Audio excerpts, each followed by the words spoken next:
AC 27 batch একটু আগে তোমাদের জন্য একটা 45 দিনের কামব্যাক প্ল্যান বানাইলাম।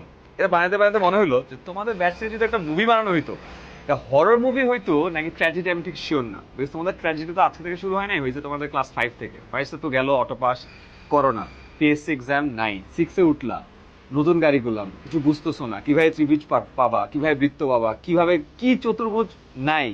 এই করতে করতে 7 উঠলাম, নতুন গাড়ি করলাম। 8 জিএসসি পরীক্ষা নাই, নতুন কারিকুলাম, অর্ধেক বুঝছো অর্ধেক বুঝো নাই। 9-এ আসছো, দেখো যে নতুন কারিকুলাম বাদ, আসছে পুরনো কারিকুলাম। পুরনো কারিকুলাম পড়া শুরু করলা, আবারও রিস্টার্ট দিলা, দিয়ে ক্লাস 10-এ আসলা, সামনে প্রিটেস্টের প্যারা, প্রেশার, এর মধ্যে হঠাৎ করে নিউজ আসলো যে তোমরা আসলে এসসি 27 ব্যাচ না। আইডেন্টিটি ক্রাইসিস কাকে বলে, এক্সিস্টেন্সিয়াল ক্রাইসিস কাকে বলে, সেটার মধ্যে পড়ে গেল। কি তোমরা এসি 27 না, তোমরা কারা? তোমরা এসি 26। তার কারণ তোমাদের পরীক্ষা হবে এই বছর ডিসেম্বরে। তোমাদের প্রি টেস্ট জাগা, সামনে তো এ প্লাস পাইতে হবে, বাবা মার প্রেশার, ডিসেম্বরে পরীক্ষা।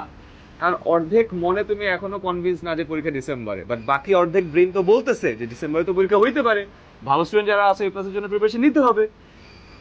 এই প্রেশারের মধ্যে আমি জানি তোমাদের অবস্থা বেশ ভর্তা প্রায়। কামব্যাক প্ল্যান দিচ্ছে, আমি জানি কামব্যাক প্ল্যান 45 ডেজের আছে, প্রিটেস্ট পরীক্ষা ভালো করবা, বাট এইখানেও তোমাদের মাথায় ওই চিন্তায় থাকবে যে প্রিটেস্ট এবার টেস্ট কবে হবে, পরীক্ষা কবে হবে, আদৌ পরীক্ষা দিতে পারবো কিনা, সাজেশন করতে পাবো, বহু কিছু। এত প্রেশার, এত সেটা একটা হরর মুভি, ট্র্যাজেডি মুভি, দুটার একটা সংমিশ্রণ করলে যেটা হবে, এটা তোমাদের কাছে আছে। বাট কিছু করার নেই। তুমি যদি চিন্তা করে দেখো, বিগত বছর থেকে এসএ পরীক্ষার রেজাল্টও খারাপ, এটা আবার আরেকটা ঝামেলা। এ প্লাস পাইছে সব থেকে কম, পাশের হার 20 বছরের ওয়ার্স্ট। এই যদি হয় অবস্থা, তাহলে তোমাদের পরীক্ষা আগে এসে তোমাদের অবস্থা কেমন হবে ভবিষ্যৎবাণী করতে চাই না, বাট নিজের অবস্থা বুঝে চিন্তা করে নিতে পারো। বাট তোমার লাইফে যদি এখানে একটা ট্র্যাজেডি হয়ে যায়, পরে দেখবা পুরো লাইফে এটার একটা রিগ্রেট থেকে যায়। বুঝতে পারছো?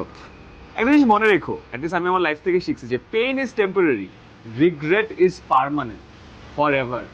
এখন পেনটা নাও, বাট এই পেনটা না নিয়ে যদি পরীক্ষাটা খারাপ হয়, এই রিগ্রেট কিন্তু আজীবন বয়ে নিয়ে বেড়াইতে হবে।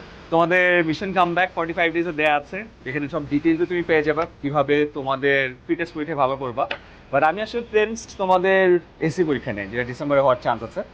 সো সেটার জন্য তোমাদের যেটা করা দরকার সেটা হলো এসি 26-এ যে ক্লাসগুলো আছে না রেগুলার, ইউটিউবে সব আপলোড করা আছে, সবগুলো দেখো। দরকার হলে ওদের গ্রুপে ঢুকো। তোমরা তো এসি 27 স্টুডেন্টস আছো, রাইট? 26-এ ঢুকে যাও, দেখো ওরা কি করতেছে, বিকজ কে জানে তোমরা হয়তো হয়ে যাবে এসি 26। যাই হোক, অনেক কথা বললাম। পড়াশোনা করো, মনে রেখো pain is temporary, go through this.